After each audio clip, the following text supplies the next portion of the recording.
Welcome to the deep dive. You've shared some really interesting material with us, focusing on, what it takes for people to climb the social ladder. Yeah, some really thought-provoking stuff. So we're going to dig into two Zihu answers today. One's from Z and the other one is from C. Right. Different perspectives, but both looking at that upward journey. Exactly. Think of this as like your shortcut to understanding some key characteristics, maybe behaviors, that these writers think are vital. Yeah, boiling it down. Our mission, if you will, is to pull out the actionable insights, the really thought-provoking bits for you. Precisely. And hey, before we dive really deep, just a quick heads up. If you find this kind of exploration valuable, be sure to check out my YouTube channel. It's @NonsenseTopic. More there. Good one. Okay, so where to begin? Well, one of the first things that really struck me from C's answer is this idea about facing hardship early challenges. Yeah, and how that can actually be a powerful advantage, down the line. It's like life building up your resilience. It makes sense when you think about it. Tuka talks about this constant cycle, right? Breaking down, rebuilding. Constantly adapt. Exactly. It forces you to adapt, find new ways, and you end up believing you can handle stuff. It's like psychological conditioning almost. Like training with resistance. Yeah, perfect analogy. Yeah. Those early struggles build the strength you need for bigger things later. That saying, Jeff, get the suffering over with early so you can grow and enjoy things later. That really hits home. It does. It suggests that maybe trying to avoid every little bump actually leaves you unprepared for the really big obstacles life throws at you. So it's about developing that core belief that I can handle this mindset. I think so. That resilience piece is just fundamental, isn't it? Not just surviving, but actually learning from those knocks. Definitely. Now, something else that really jumped out was this concept of attach. Ah, yes, the intolerance of stupidity. Right.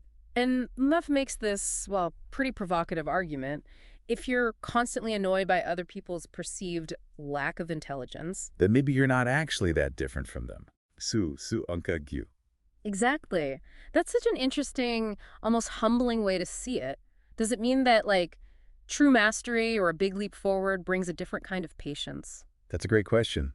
Maybe when the gap in understanding or skill is really significant, you just see it differently. How so? Well, maybe it registers less as stupidity and more as just a different stage of learning or maybe Right. different priorities altogether. Mhm. Not something irritating. Like an expert explaining something basic, they're usually patient. Right. So Sue's idea could mean that intense irritation actually comes from, I don't know, subconsciously recognizing you share some limitations. Or maybe feeling a bit defensive about where you are. Huh. It really makes you think, doesn't it? Whether real upward mobility involves shifting your whole perspective, getting a broader view. Challenges the ego, for Mhm. sure. Yeah. Okay, shifting gears slightly. Both writers talk about independent thinking. Crucial. Absolutely. Puts it so boldly. 99% assent. 99% of people say you're wrong, but you're right. That takes serious conviction. Massive self-belief.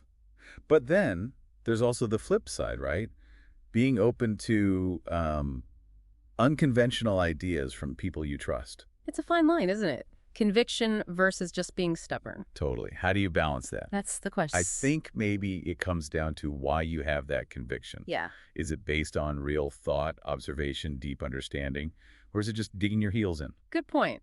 True independence isn't just rejecting everything popular. Right. It's forming your own conclusions. Yeah. But at the same time, just dismissing weird ideas from your inner circle.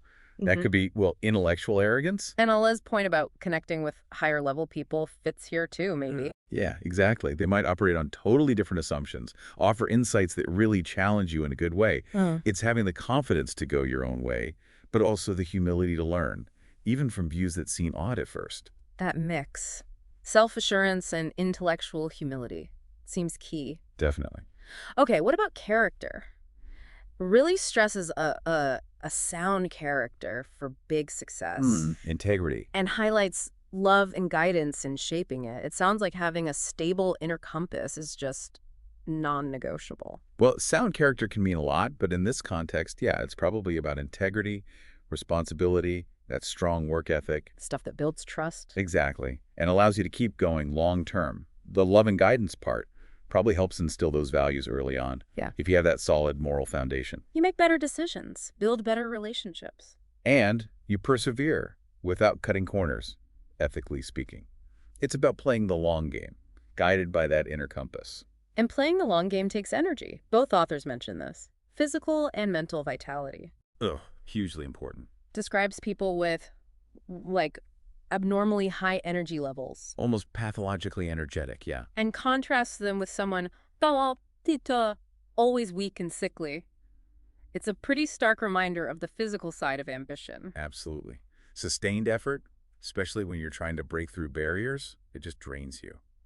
Intellect, strategy, they're vital, but can you actually apply them day after day? That often comes down to stamina, right?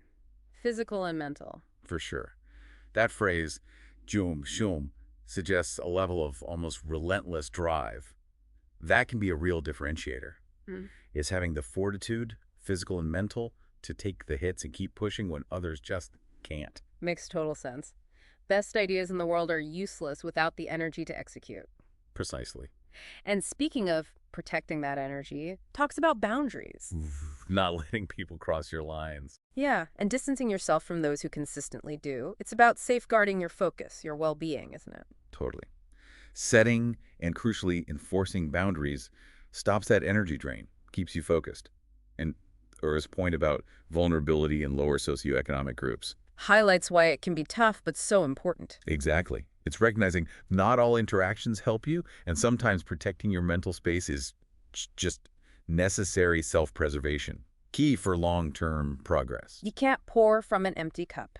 Simple as that. True. And having clear goals seems like another must-have. Talks about incredibly specific goals. Not just vague dreams. Right. And being pragmatic, even if it looks a bit rough. You combat. Willing to get your hands dirty, maybe, but ethically. Yeah, the focus is on tangible, measurable stuff. That example of a specific financial target, perfect. Having a clear destination and being willing to do the work, even the unglamorous work, as long as you stick to the rules. Yeah. It's a results-first mindset. Definitely prioritizes achievement. Which ties into that really fascinating idea of cultivating scarcity becoming indispensable. Making yourself hard to replace. Yeah. So uses examples like Swiss watchmakers, their unique skills, or Yiwu merchants with their deep supply chain knowledge. Both became incredibly valuable through specialized expertise and connections. It's about making yourself the go-to. The person they have to call. Exactly. Developing that unique mix of skills and leveraging resources. Ghost touches on this too, right? Connecting with influential people. Because the value you get is higher. Way higher. The knowledge, the opportunities. It's not just about being good, it's about being uniquely positioned, highly sought after. Now, Tura brings up a kind of bandit spirit. Intriguing term. It is provocative, isn't it? This idea of a strong, proactive, maybe even slightly rule-bending attitude being an advantage, especially for breaking out of lower strata. It sounds rebellious. I think it speaks to a certain assertiveness, maybe a willingness to really challenge limitations. Yeah. That phrase, To fight with heaven, earth, and people is endless joy. it captures that drive, doesn't it? That underlying need to overcome obstacles. I don't think R means being malicious, necessarily. More like having a strong will. Relentless determination. Yeah, to change your circumstances, even if it means pushing boundaries, not always coloring inside the lines. And that drive often involves building connections, strategically. R calls it sohia, logic of dealing with influential people. Right, and crucially, it's not just about sucking up, it's about offering real value. That example of helping with international school admissions, very concrete. Super concrete. It shows it's often transactional in a way. Both authors stress that meaningful connections are built on mutual benefit. Like so saying people who share benefits, fushera utia, attract more benefits back. Exactly. Creates that positive cycle. It's understanding that relationships, especially when aiming higher, often involve exchange. Providing genuine value is the best way to build strong links. Which leads to what some might find a pretty stark view on self-reliance. Yeah, it can sound harsh. Ayes is direct. My doll. Why beg someone less capable for half an hour for something you can do yourself in 3 minutes? Blunt. And dismissing, expecting automatic help from family, friends. Feelings, useless. It's a clear message. Own your progress. It is stark, but maybe realistic for those really striving. It suggests that while support is great, ultimately it's down to your capabilities, your effort. Like says, no, Tuya, resources are limited. You have to fight for the good stuff. Right. Weak people wait for things to be handed out. It's about internalizing that belief. Your destiny is in your hands. And with that self-reliance comes wisdom, right? Knowing what to share and with whom. Knowing what to keep and what to discard. Discernment. Knows advice about not flaunting wealth if you don't want loan requests. That's just practical social navigation. Totally. It's social intelligence. Understanding how your actions, your words, might be seen or used by others. It's self-protection, avoiding needless drama. Okay, let's wrap up with the sort of inner game. It talks about being tough on yourself Self-discipline. and prioritizing investment beyond just basic needs, spending money on things other than just food. Investing in yourself. And Stu talks about mindset energy being huge for wealth creation. Holistia, making money is more about feel, about aura. Underscores the power of beliefs, that internal drive. Absolutely. That self-discipline, willingness to invest in your growth skills, education, even just how you present yourself, it's all crucial.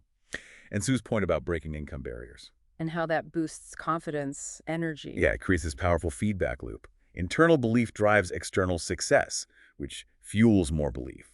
It's momentum. Wow.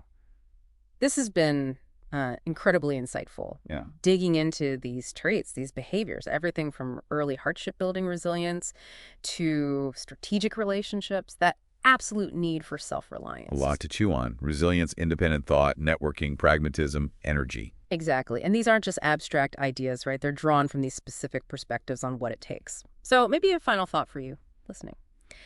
Considering all these different facets we've discussed, what one shift in your own perspective or maybe a behavior do you think might have the biggest impact on your own journey?